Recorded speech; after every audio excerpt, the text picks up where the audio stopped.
All right, there we go.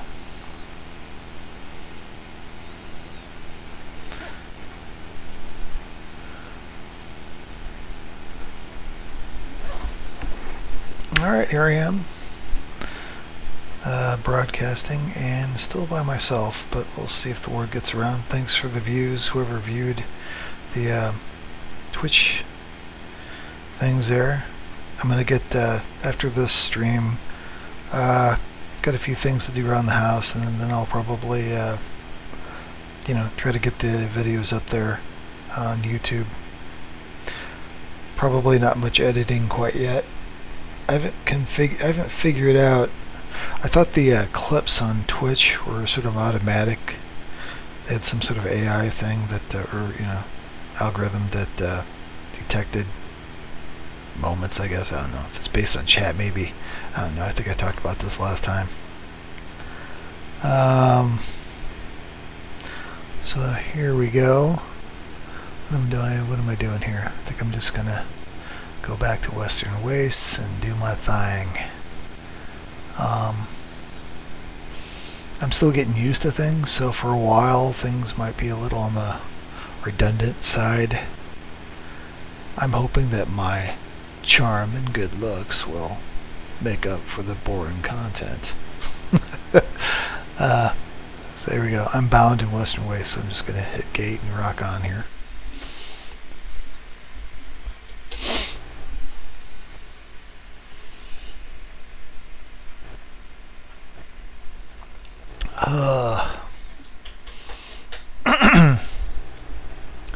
It is a little past noon. Might have been a couple minutes late getting the stream going. I'm not used to the delay it has and things like that. There's a bit of a delay. What am I doing here? Let's do a camp check and see what's what.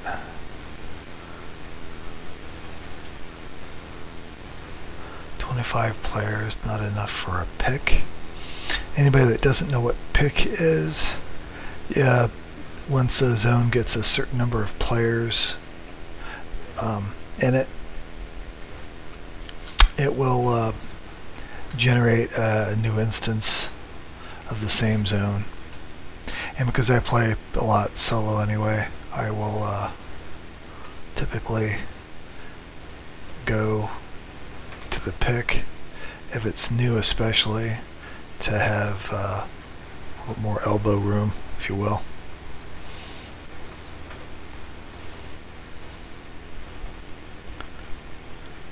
So we're at the Real Dark Camp, and we're just gonna see if we can get him to spawn and get lucky with some ore.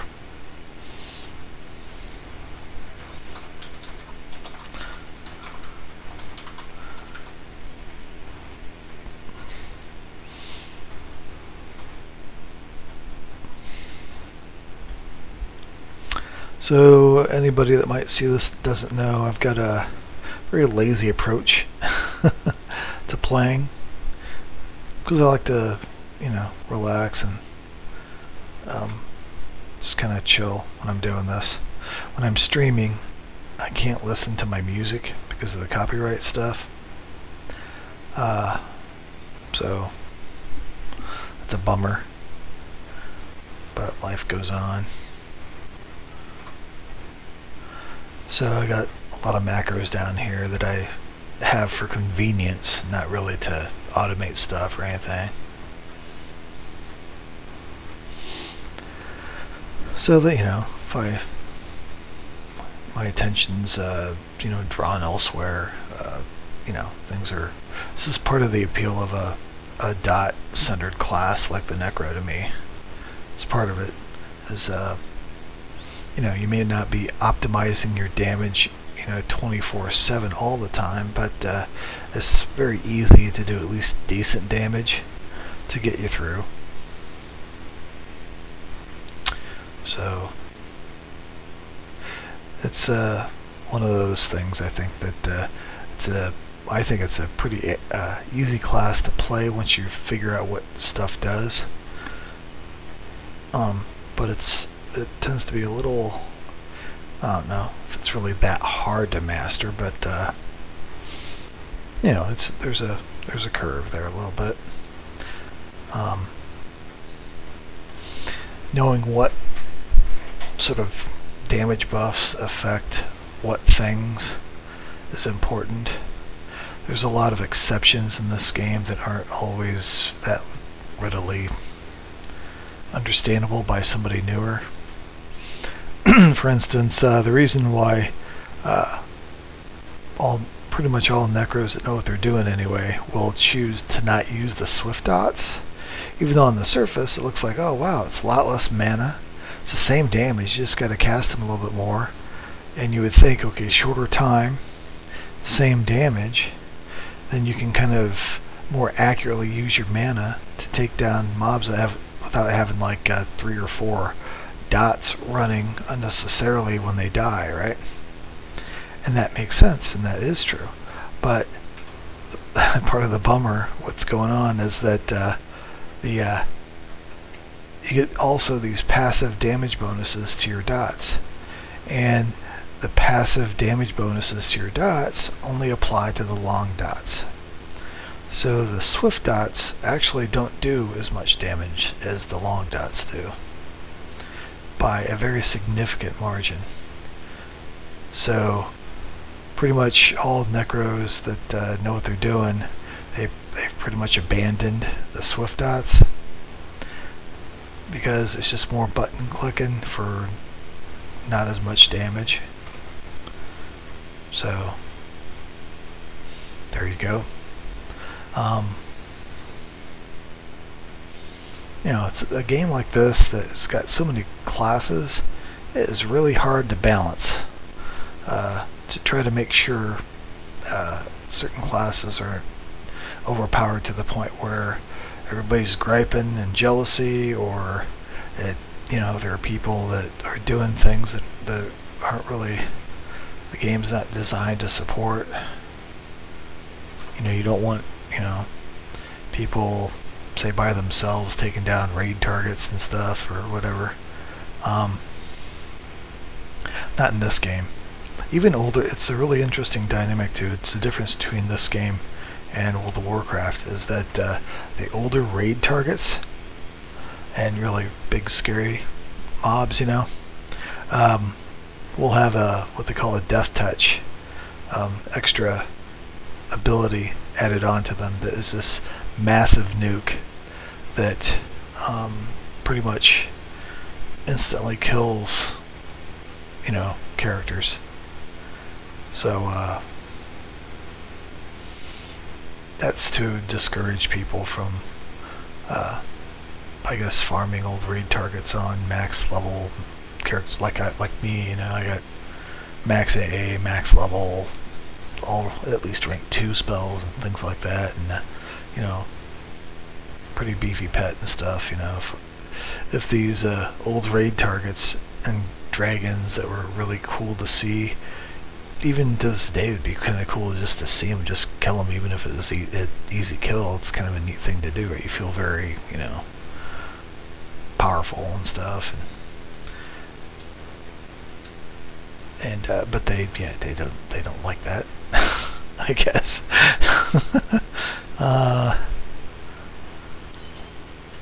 They don't like that.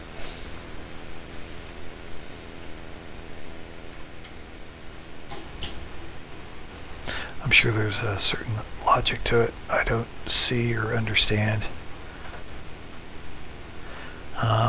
I've played World of Warcraft before, and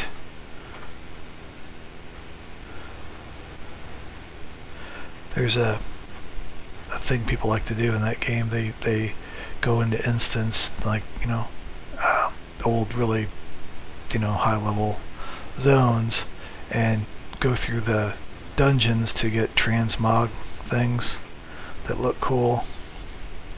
And it's even part of their achievement design. They encourage it so that you can complete certain transmog sets, I think, and stuff like that. Something to brag about, I guess. To me, achievements don't mean anything unless it gives you some kind of loot or some kind of buff. So I don't care what the achievements say.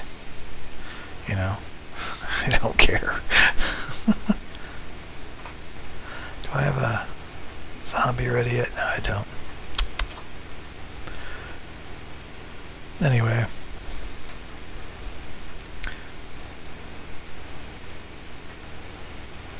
One of these days, Romer will wander into my stream on the chat and say hi. Just to say hi. Oh, I'm so lonely.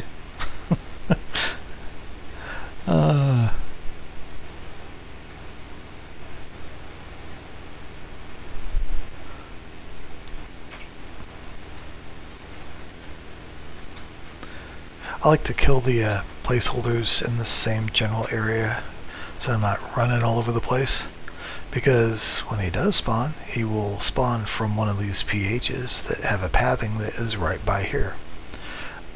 It generally will take a little longer to spawn him, but when he does, I'm sure to pretty much see him and know he's up and be ready. Versus if you just run around all over Kartarn in the whole area where the PHs are, you might get him to spawn a little faster, but he could be spawned and you may not see him.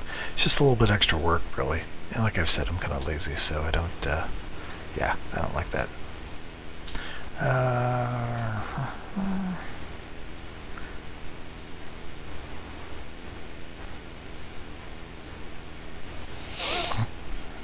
Here comes a little undead dwarf running around, going through the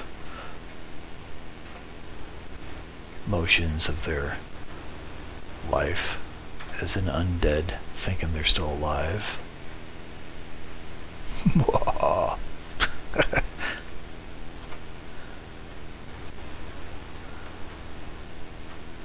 It's the Halloween month, so they ought to have a special event coming up here pretty soon. I might do a video or stream some of that. I'm not much of a progression person, even the events for the most part. I know a lot of the events, especially the anniversary event, has a lot of extra stuff, what they call in this game clickies, that give you ports so that you don't have to wait to go anywhere and stuff. But I really don't mind. I don't have to travel everywhere instantly. I mean, in my opinion, at least for me, there's enough, I got Gate, got this Throne of Heroes. I don't even need Origin. I got Origin on here that could take me back to my home city if I really need to get out of Dodge for some reason. Doesn't matter, man. If I gotta, travel through a couple zones to get where I want to go, it's okay, it's fine. It makes the game world feel big like it's supposed to. I know people act like their time is super valuable, and they gotta, I don't know about that. I think they're kind of,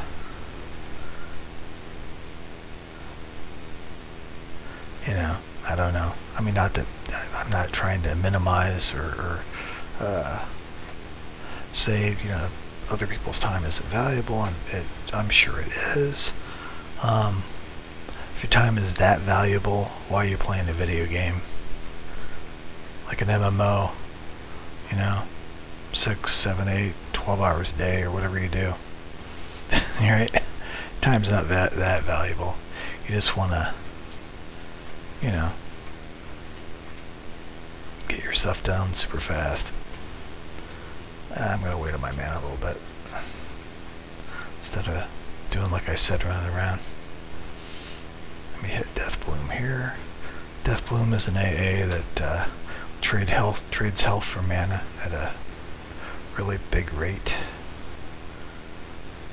Seems like a little bit of a raw deal. 15,000 health for just 5,000 mana. But you got the healer merc kind of healing you anyway, and you have so many hit points. I got 335,000 hit points self-buffed with the merc, and I got 551k mana points. That's absolutely crazy.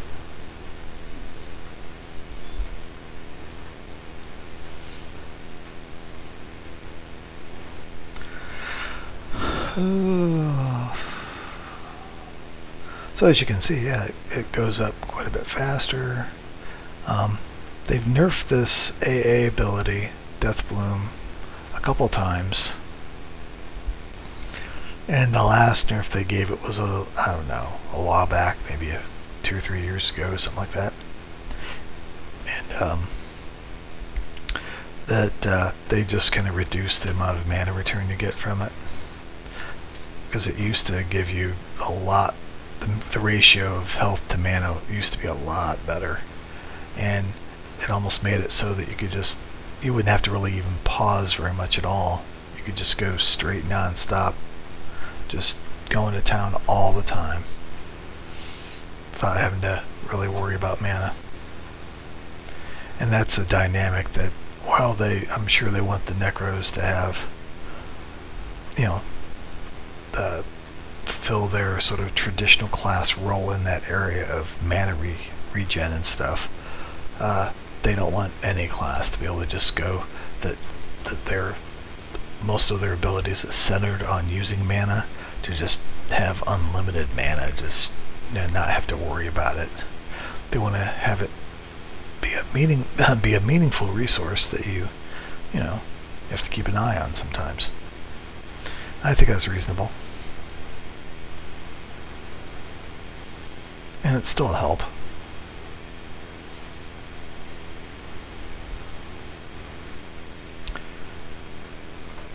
I haven't been paying attention. I should have a zombie here.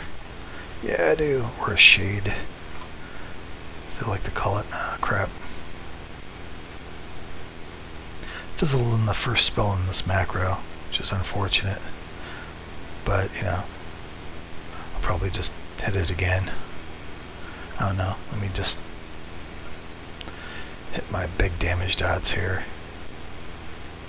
This second round, what you'll see is dots 2 on my 6 key. Casts dots that really basically do the most damage. They're shorter, but the meat of the damage that I do really comes from those 3 dots. And on the proliferation of this number 4, this dot here, is the longest. When it runs its full course right now, boom, it proliferates into a second dot that is, the duration's only, with the extension, 30 seconds, which is 5 ticks. A tick is 6 seconds, and every tick it does a certain amount of damage. So yeah, it says every 6 seconds. We refer to that in the game as a tick, and every tick it does 17,000, like almost 18,000 damage, which is modified by a lot of let's just go over those real quick. So if you hit V, you come to your alternate advancements, and you can go and you can pick in these windows here, these will be all the activated AAs that you have to click something to make them go. And these are the passive ones that are just on all the time. Right? So, a lot of them. Enhanced decay, passive ability. So here you go. Enhanced decay is really the big culprit. Right? It increases the damage of, it increases the base damage of your damage over time spells that have a minimum duration of 18 seconds by 52 seconds worth of damage. You know, but that spell does, right? You know, so to keep the math simple, say you have a 10-second dot that does 10 damage every tick, which is, you know, that's 100 damage, right? So, I'm going to embarrass myself with even the easy math, probably. I'm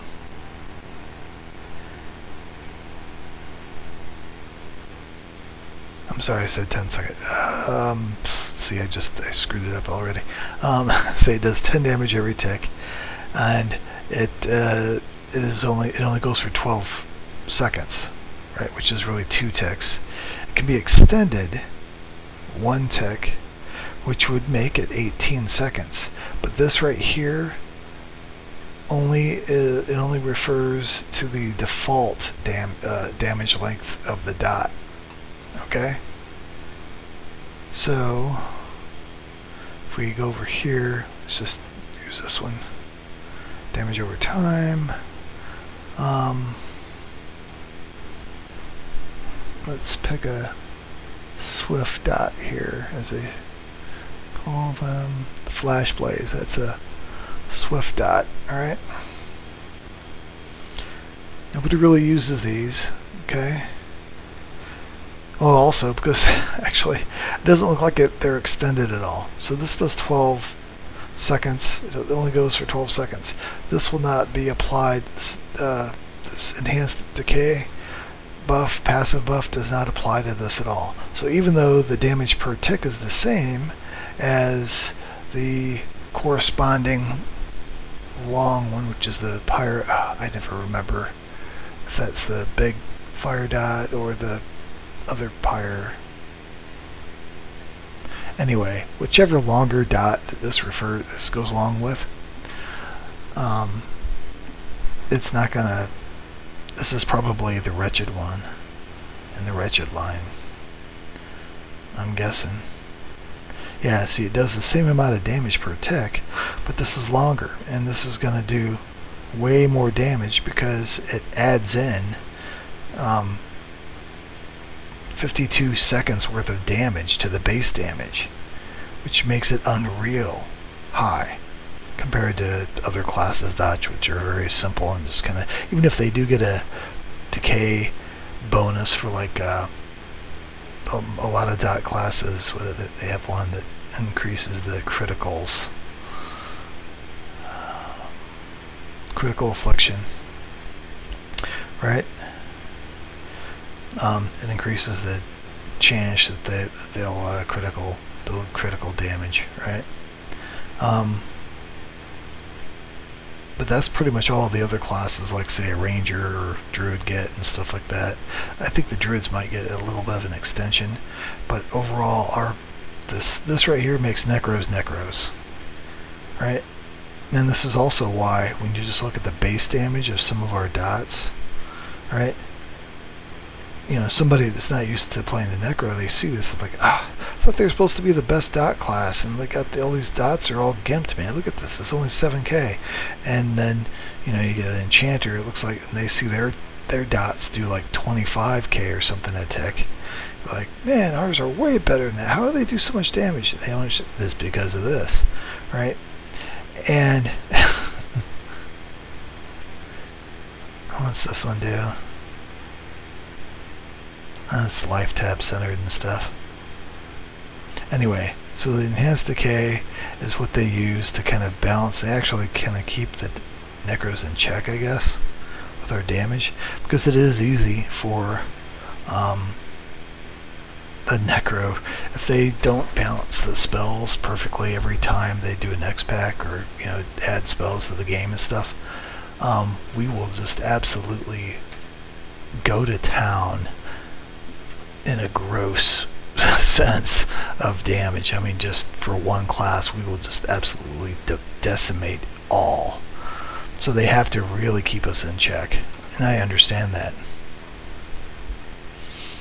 But in my opinion, also, they could have kept it a heck of a lot simpler and just, just did away with the AA and just made the damage baked into the dots they give us. I mean, I don't see what's wrong with that. Then you wouldn't have to. Then the Swift dots would be able to be useful then, because they wouldn't be any different than the other dots. Then you just adjust those with the other damage that you've adjusted to. I mean, they made things way harder on themselves to have to balance, because not only do they have to think about the dot damage, they have to always refer back to that passive AA, and then all the other clicky AAs too that gives the bonuses and stuff. They just made things harder for themselves. It's just silly. So, I don't know. They know what they're doing. They've been doing it for 22 years, so of course it's not the same people. It's probably the third generation of people, at least, doing the development in the game.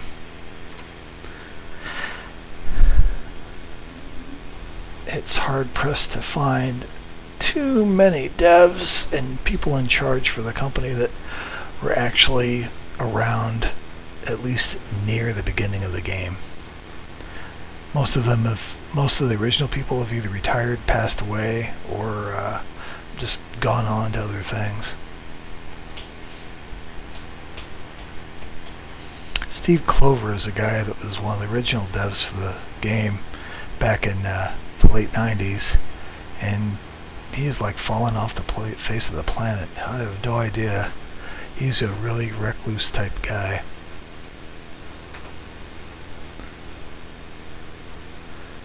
You don't really hear about him doing anything. The other guy that passed away that was working on Pantheon, that started that project,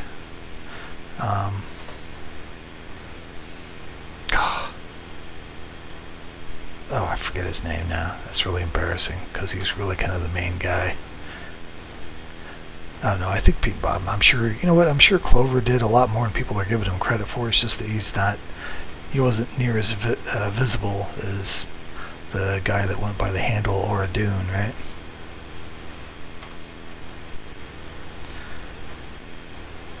Then the other guy, a lot of people didn't like. He was the marketing sales guy. He was the business guy.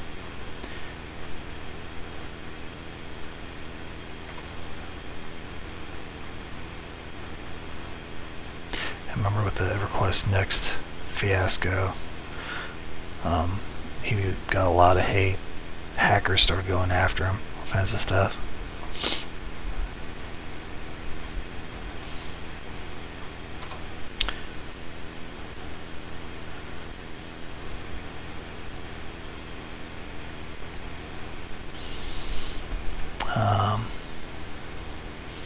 Yeah, kind of a sad situation with the EverQuest Next stuff.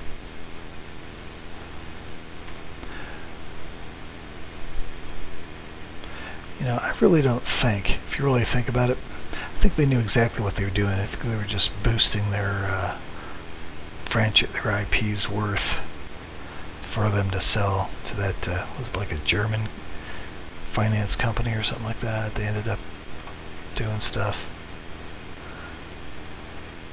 Sold the company to or something. They bought them out. I don't know. There's lots of conspiracy theories about it, though. But I have a big problem when devs of any kind of software ask too much of their customers, basically to do their job for them, or maybe not their job, but they're supposed to have a testing and quality assurance team doing stuff, doing testing and balancing and various things, taking care of the server stability and things like that. They require so much of their customer base nowadays for a long time that they're really kind of just taking advantage of people.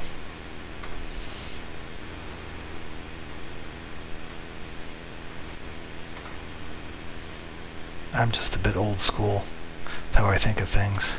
I'm a customer. I buy your product. I use your product. If I like it, I'll buy it. I'll keep using it. If I buy your product and it doesn't work, I'm not going to use or buy your product. If I've bought your product and it did work, and then it doesn't work anymore because somehow you broke the product that you sold me that I'm using, that is not cool. You have to do something to make me whole again because you broke my stuff that I'm buying from you. That's not cool.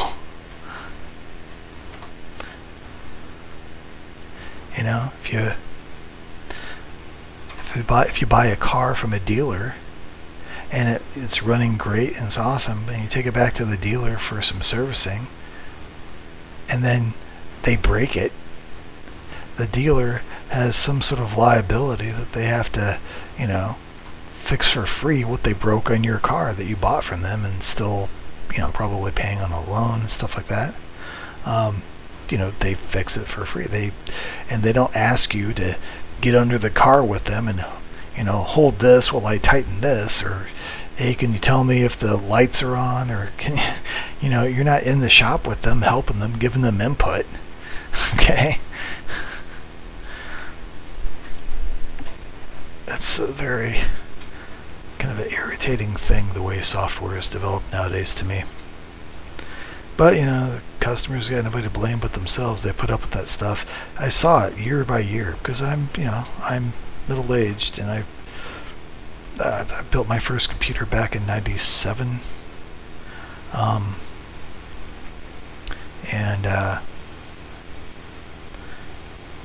I got out of the...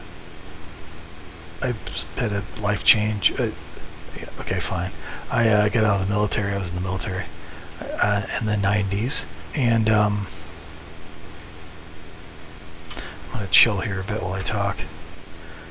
And that's right around when PCs, personal computers for home use, started to kind of really gain some traction in the general marketplace that wasn't for upper middle class or rich people or anything, right? A normal, regular person, if they wanted it bad enough, could probably afford to get one computer to use for whatever they want to use, I guess. And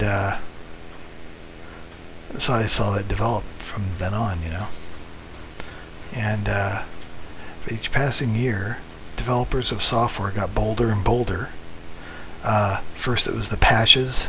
They didn't consider software, they just shoved software to distribution to generate the discs and stuff to be sold earlier than they should have, with the intention of patching the game later once the internet became much more commonly used. And it just kind of went on from there. The deadlines got shorter and shorter for the devs to complete their software, which created more of a need to have to patch it continually because they didn't have time to finish or to really properly test stuff. And then after a while, when they develop software that like sequels and entertainment, like with games and stuff, or other software to try to sell more off of an IP of like QuickBooks type stuff and stuff like that. They try to get input from their customers, and they get more aggressive. They got more aggressive with each passing year. It was almost like it's like the old days with telemarketers calling you during the dinner time at your house. You don't want to be bugged all the time with somebody you don't know calling your house, asking these questions you don't care about. Just take care of your stuff, man. How about you make your stuff properly that works, and if people like it, they'll buy it. And if they don't buy it, then they don't like it. So you do something different. It's more expensive that way. Yeah, fine. I don't know. I'm not a business person. I'm just a guy expressing what irritates me.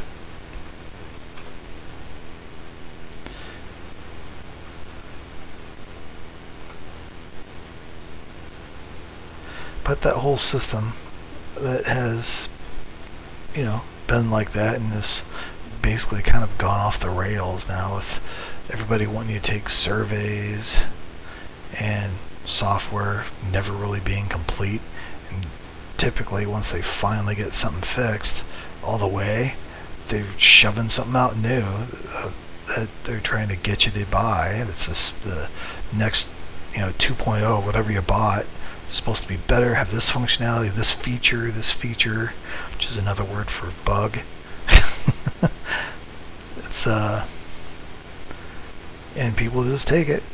People just keep doing it because they feel like they have no choice. Well, you have no choice because back in the day you didn't do it. You didn't say no to it before. You didn't see the writing on the wall. If you held these businesses accountable right from the get-go in the 90s, you wouldn't have this crap nowadays. All the surveys and the endless updates that still break stuff. Because now, they don't have enough time not only to finish their software, but they don't have enough time to finish the fixes for the stuff that is wrong or to test it. So a lot of the fixes they make are fixes to fixes. Wonderful. What kind of sense does that make, man?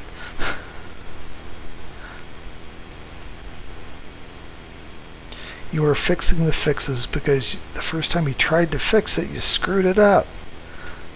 How about you try to fix it once?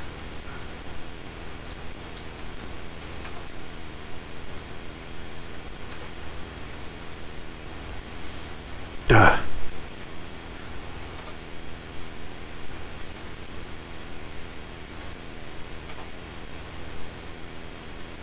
That's kind of the,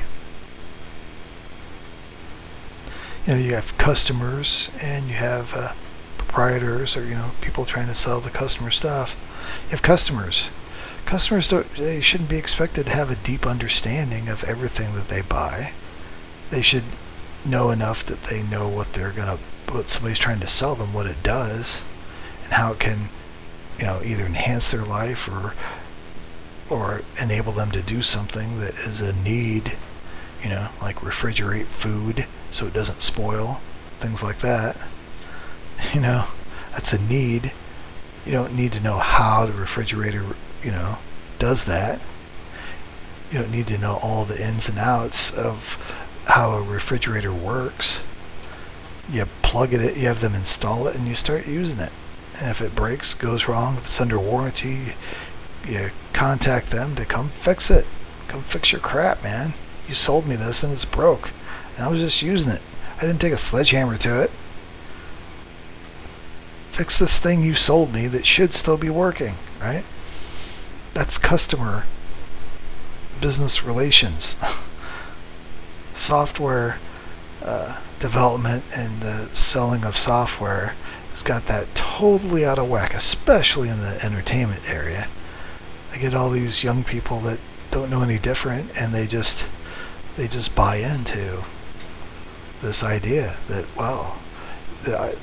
I'm helping develop this software, so I'm taking a sort of partial ownership, and I'll be a part of everything, and I can, no, not really. Are they paying you? Are you getting paid for the effort that you're doing?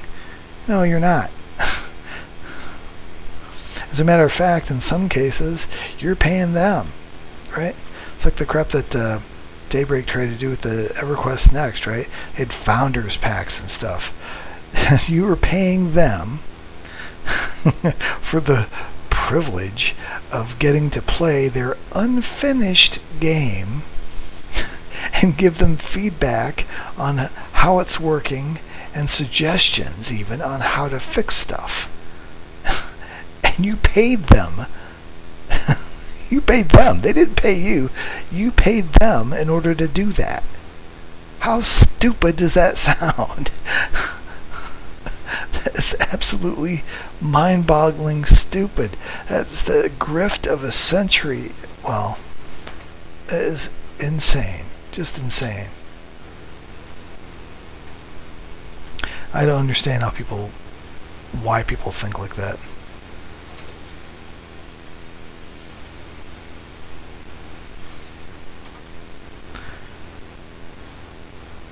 I haven't seen Rildar in a while here. Well, since I've been playing here. Whew, this is a little bit of a ranty thing. Nobody in the chat to guide me. I'm just letting my mind wander and just blah. So.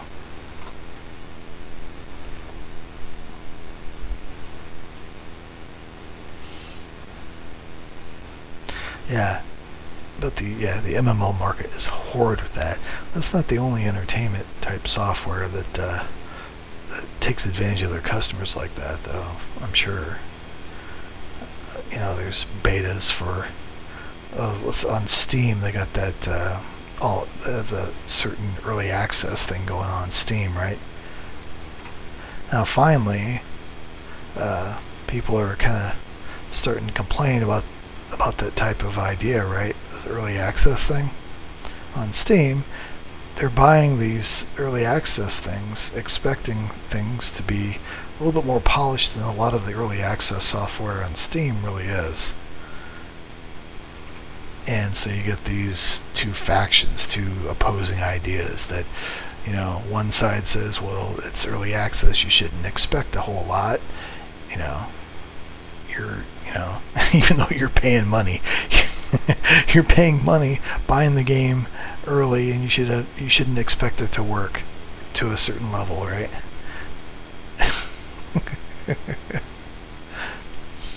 And then the other side says, well, I still bought the game, so fine, I understand it's not going to be perfect, but it ought to at least run on my machine, which is a very typical machine. It's not some weird machine as some, unusual components that I built myself. I bought this computer from Dell, right? Your game should work on it if it meets the minimum specs. And I bought it, early access or not, and it's not running. That sucks, right? You should at least be doing some pre-testing on your beta builds of your software to make sure that on common configurations from big companies that it will run. Is that too much to ask? Is that so hard? It might be hard, but it's not too much to ask, because your customers are going to ask that. And they're your customers. Without your customers, you're nothing. You're making stuff just to make stuff, maybe to use yourself, but you're not going to make any money off of it, and all the money you spent to make it is going to go down the drain. Nobody buys it. Some companies, at least for stretches, will respect their customers, and then sometimes they kind of pull back and they go, okay, well, we've got some rep back from that, we've earned some trust with them now, so now we can screw them over again, kind of a thing.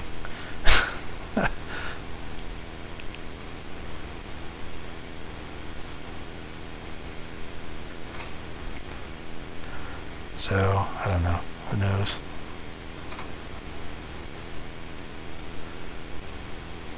I think I'm going to have to take a little mana pause here after this fight.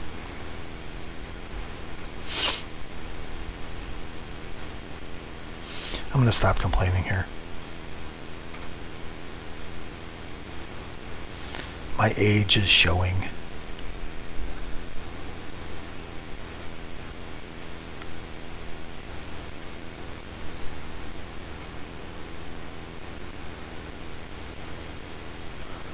Let's bloom it up.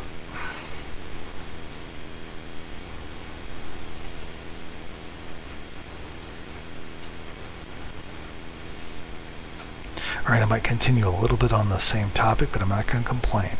Okay? So,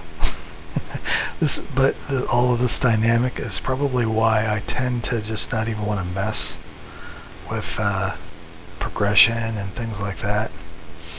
Because the game wasn't really originally designed with that level of questing and progression through the questing kind of mechanic they call tasks in this game. There were the quests that were there, or tasks, the quests, they had a different function. They were more for faction, not really meaningful rewards. Faction, maybe they have the privilege to be able to wander through a city without getting attacked, or faction in order to be able to buy stuff from certain vendors in order to make certain things with trade skills, kind of things like that. Other times it was faction in order to be able to just simply talk to a certain other PC for your epic quest. That was the big massive quest that they put in Canark.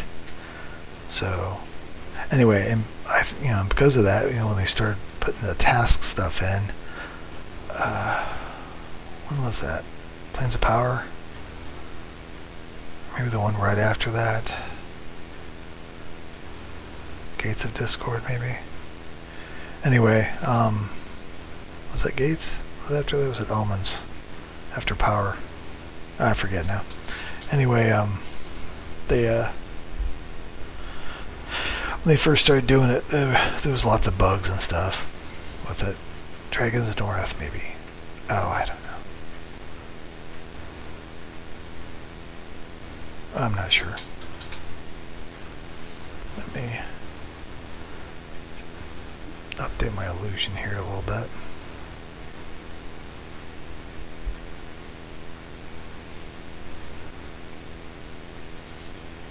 Keep that mana regen going. I was playing a different character that had mana regen mounted of, what was it? It was like half of what I have. Less than half of what my character has here. Oh man, we're pretty. But as a Necro, the dots cost so much, you really kind of need that extra mana regen. It's much more of a need. So if you didn't, you would just have to sit after every other fight maybe, for like 5 minutes waiting on your mana to come back. Which is very old school, but it's just a bit much to expect nowadays.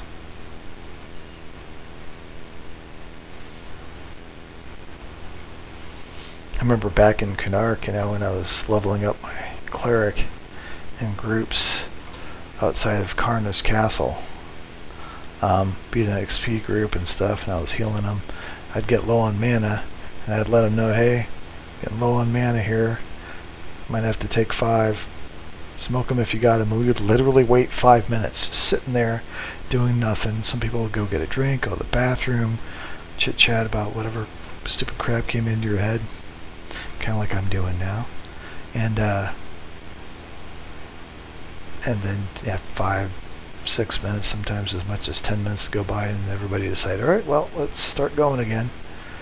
And then you'd start fighting again, and you'd fight for maybe 15 minutes or so before you'd have to take another mana break like that. Maybe 20 minutes, 15-20 minutes. Depends mostly on how the healer can manage their mana, because you had to manage your mana really closely. For a cleric back then, it was all about how smartly you used complete heal. If you could time it well, and you only really used it when you were certain your tank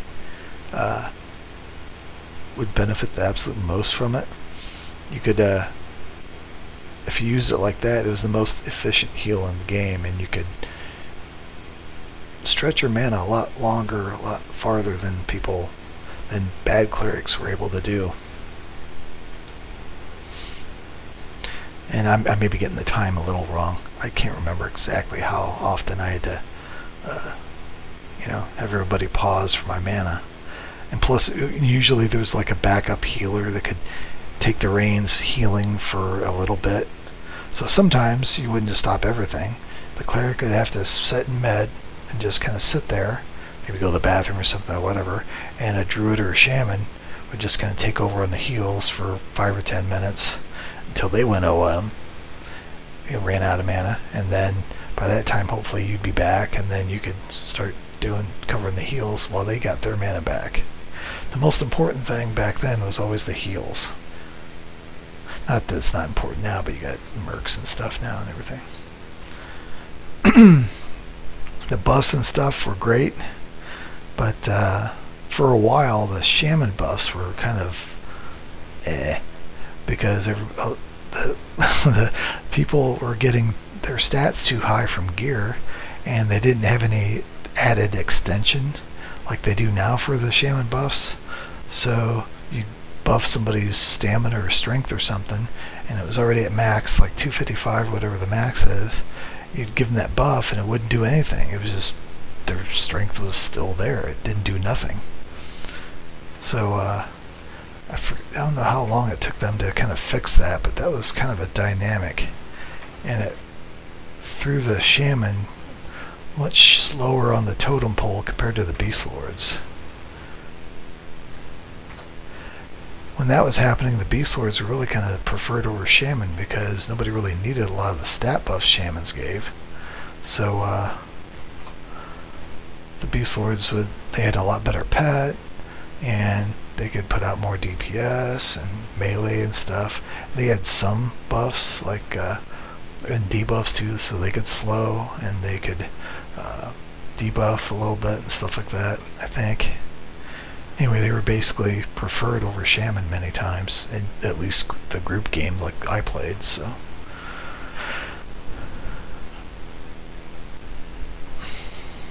but yeah, up through Lukeland and into Pop, the single most desired thing in a group, aside from a good healer, was somebody that could slow.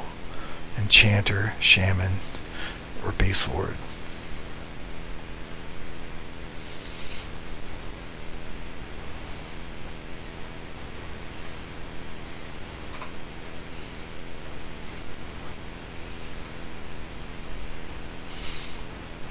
So, since nobody's in chat, I might cut out again a little bit early, keep this closer to an hour.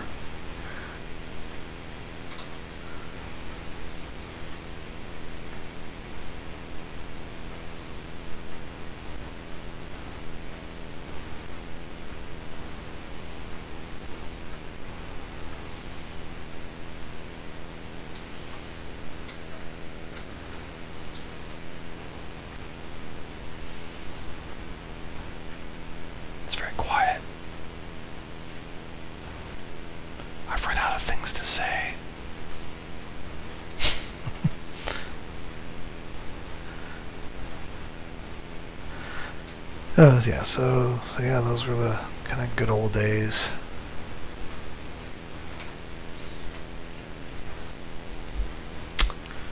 Yep.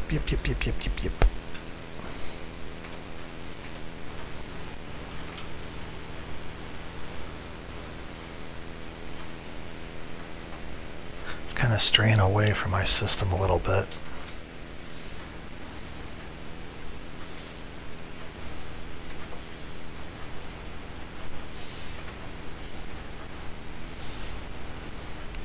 Yeah, it's pretty amazing how much beefier my tank pet is when I splurge on him with the gear. He's got full like Shadow Knight Conflagrant gear on him. I don't normally do that. That was a splurge.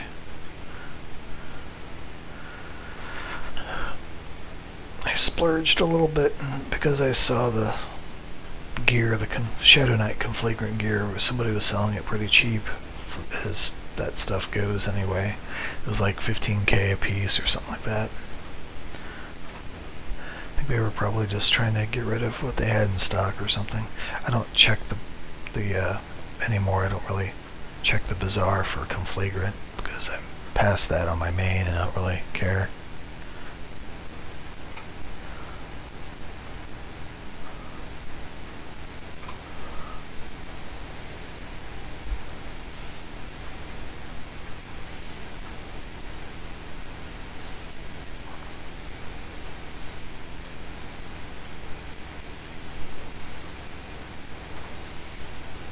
But yeah, he's I've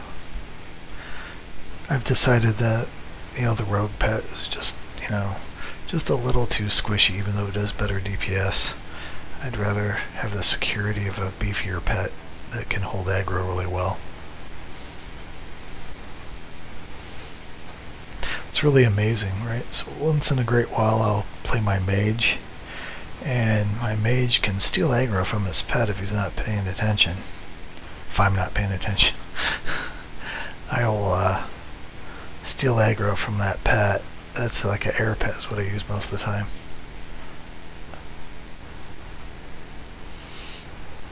Partially because a lot of mobs nowadays are immune to like root and snare.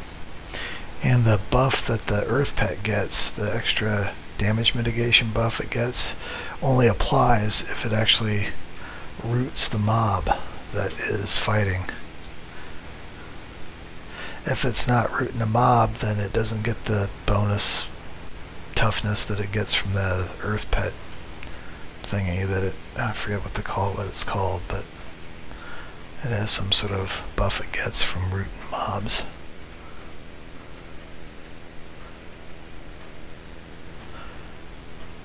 So like these mobs right here, if you had an earth pet trying to tank them, he wouldn't tank it any better than than a lot of other pets anyway. This is, I think, in some people that use pet tanks in their boxes or whatever, some of them will actually prefer using, at least for depending on the zone, will prefer to use a Beast Lord pet instead of a mage pet to tank. Because I think the Beast Lord pets they get some sort of flat mitigation somehow. It's either baked into just the pet, or it's an AA they get. It's like 10% or 15 or something like that, which isn't as much as the earth pet gets, but theirs is flat. It doesn't depend on anything the pet's doing, versus the earth pet has to be fighting something that's rootable. And especially with named mobs are never rootable, ever. So, crap, I hit the wrong button. Oh well.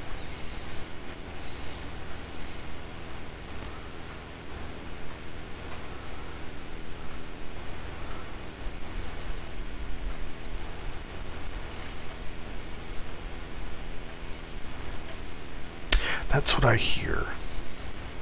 I hear stuff. You play, you hear stuff, you do stuff.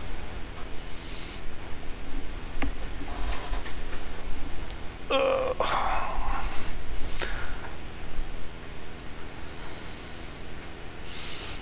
have got to get some things done, and I may not have chosen the stream time for Saturdays very wisely. Keep an eye out if anybody is paying attention to the Saturday time. Might be changing here. I might make it earlier to stay out of the way of stuff I have to get done on Saturdays.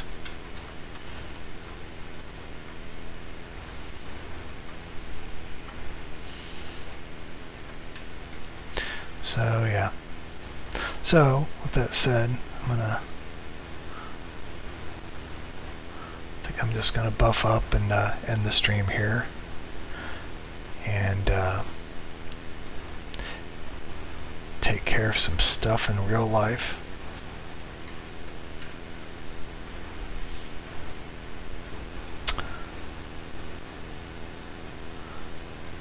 freshen up all the relevant buffs.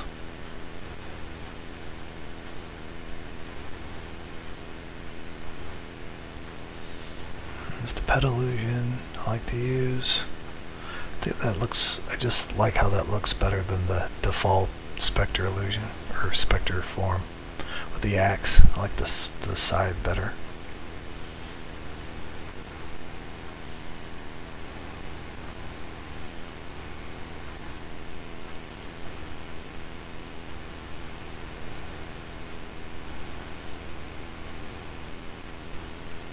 Make sure he gets that.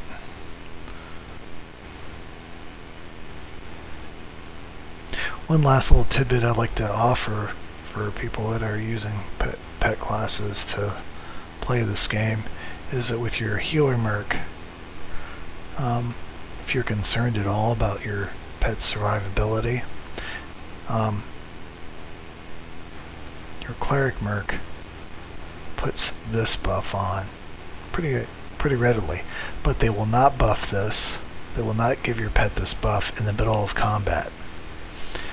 And this really helps out a lot. It's 10% mitigation combined with, once it gets knocked off, a significant heal. And there's a definite difference in pet tanking if you don't have this on. So just keep an eye on your pet, the buffs there, and make sure before you start attacking that this buff is on. You don't really have to for trash necessarily. It depends on, where you're at and stuff like that and what you're doing. What your gear's like and stuff like that. But if you're, I'm just saying that it definitely helps. I see people just just doing their stuff, and they don't pay attention at all to what the merc is doing. Then they blame the merc. It's just a robot, man. And there's a definite pattern to what the merc does. So it's not like you can't plan for it, unless there's a glitch where the merc literally stops healing. Okay, fine, I understand that, but don't get crazy and start killing stuff like the merc's gonna save you every time, and then you start getting a little too careless and then blame the merc. A little stupid. I'm just full of just cheery, gripey stuff, aren't I? Today. This is Saturday, and I've got stuff to do, and I'm doing this instead, so. Alright, that's about it. I'm just going to camp out here. I've rebuffed and everything, and for the next time I play, this is Elwood EQ, ending the stream. Have a good day.